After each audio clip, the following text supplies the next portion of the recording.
all known then what we know now about the internet, the grid, connectivity, and the rest, we never would have done it this way. That having been said, we are where we are, and in fact, it's sort of worse than that or better than that. We've heard from people, but we all know this. The extent to which we are going to be using, expanding, exploiting, changing, innovating, reinventing the grid, the connectivity, the things on it, how we use it, is going to be going on and probably increasing at both the speed, the degree, and also its importance. So we have nowhere to go, since this is so critical to our lives in all dimensions, but to figure out how to ensure that the power grid, the internet above it, the organizations above that then exploit it, all can be protected, can operate effectively, and we can all go on with our lives. Now, it occurs to me there's two things that sort of intersect in all of this. We've heard about a lot of different discussions here. One is the complexity of all this. Right? When you think about all the players, just on the grid part of things, right? Local, state, federal, different organizations, regulators, but all the various organizations that somehow touch on the utility environment. There is the military, active, National Guard, Reserve, and there's suggestions about creating new entities and all of that. There are other parts of the federal government in the security space, DHS obviously, but Department of Energy, FBI, the list actually is fairly extensive in this area. There are the private sector, the whole set of people in the private sector and the public sector who are involved in the production of energy, the management of it, reporting on it, and all the rest. There are, more generally, behind that, all the private sector consumers of cybersecurity, and then all the private sector suppliers of cybersecurity. So this is a huge, complex, and very involved set of players. Ecosystem, I love that word. And if you really think about everything involved in an ecosystem, it's a daunting sort of collection of entities. The threat. We clearly know that the threat is, if you will, we're behind the threat, right? We've always been behind the threat. What's a miracle is we're not as far behind the threat as we were, let's say, a year ago, 5 years ago, 10 years ago.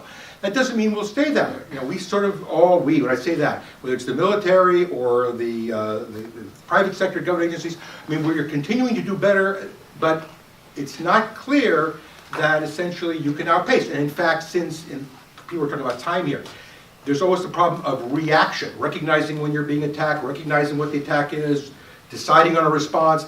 There's a time factor here which is always going to put the defender at a disadvantage relative to the threat, unless the threat would literally kind of lay down and die, and we know that is not going to happen. In fact, quite the opposite. For reasons that are just inevitable in a system like ours, we have told various threat entities, or all of them, right, that this is a good place to look. Not all parts of it are vulnerable, and they've learned about parts that aren't, but they know that this is an area to continue to look. Look at the internet, look at critical infrastructure, and in particular, look at the power grid. The reason for looking at the power grid, and it hasn't been said quite as explicitly as I would have liked, but I'll say it this way, is without it, everything else fails. All right? You may be able to do without the Bank of America, your ATM for a weekend. You may be able to do without certain transportation. The airport goes down because of weather. We've gone through that. We've survived that. Anything in the way of a serious compromise for any sustained period of time to the power grid, and everything stops. Look at the Northeast during that last incredible hurricane. It all stopped. We are back to the Stone Age. So if you're thinking about adversaries who would like to take us out in the event of a real serious crisis or conflict without having to use nuclear weapons, without having to fight a protracted war, this is it. So you have, in a sense, the threat is constantly changing, but we know what the target is.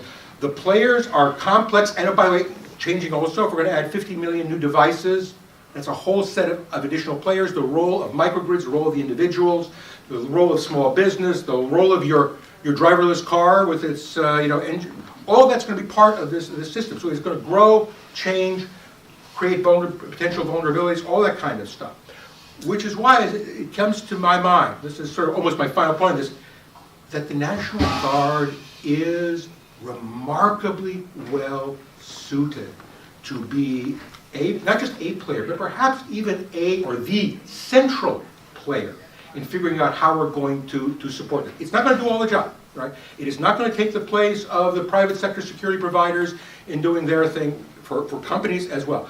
But its role is unique in terms of all the different entities in that complex organizational structure it can touch. In government, in the private sector, the fact that the Guard is recruiting, unfortunately from the same kind of small gene pool, but recruiting from people who are in the private sector, that connectivity. And that people are kind of one day on the private sector side, or on the utility side, or on whatever, or on the hardware side, if they're trying to do things in SCADA system. And on the other hand, the next day or that weekend in the Guard is a unique capability. The fact that the Guard can shift from Title 10 to Title 13, or Title 13 normally, to Title 10. And in fact, in some cases, do other things that are not quite one or the other, but can play in between, right? We can talk about how we increase that possibility. The fact that this is the great statement about federalism. You've heard it here. Each of the different Guard entities is doing this somewhat differently. Under a structure of military organization, military training, under the various laws and regulations that it has to, but it's doing it differently. So if we go to Wisconsin, right, you've got a particular physical set of problems, entity problems or challenges that's different than what's going to be in Maryland, that's different than what's going to be in California. So this is the key role, I would sort of say, is not only the Guard as its ability to kind of reach out and touch in 1,000 different directions, but also that it is, in real time, investigating, exploring, developing new and different techniques and methods and approaches. And then they'll share it and it'll get better, but they're all doing it in their own particular way, and we as a nation, they as an institution writ large, and then the military, national security to go even higher, are all benefiting from that particular unique role. In addition, I would say something else. I mean, we've said a little bit about it, but I really don't want to underestimate it. The Guard also has the capacity, because of what it does, and it's been doing for hundreds of years, to shift between the direct attack, where it's supporting Northern Command or the other commands, to support for civil authority, to their state role, and can do this not only when it comes to the cyber end of protecting the grid, but also the physical end. I mean, it runs the gamut if you think about potential threats. If you had to, you could put guardsmen at every, quite a challenge, but you could, at every substation, if somebody decides they want to start taking, an RPG out there and wipe out substations, you can do the combination of things. So it's got that capacity, that ability, unique relationships, different state approaches, different state problems. That is unlike anything else, but precisely what a problem like cybersecurity of the grid requires. And so I would say there are two things here. One is clearly we need to encourage, support, provide resources for the Guard in this role. The real, and do things like, for example, test ranges, or in fact what Washington, what you guys did in Stonewall, it kind of is a lab. I mean, having these kind of capabilities, maybe getting DOE to set these up. Intelligence preparation of the battlefield. The interesting piece here is, and I agree with the comment was made earlier, you don't particularly want strangers kind of on the grid and they get mucking around, and it's not a good, smart use of it. On the other hand, if people are experienced with that particular grid or those particular networks, because they've had the chance to work with them, a great chance that they can come in as reserve or auxiliary personnel if needed to deal with some of these capabilities. The real question is, and this is sort of the one real huge policy question, is how far do we want to take this?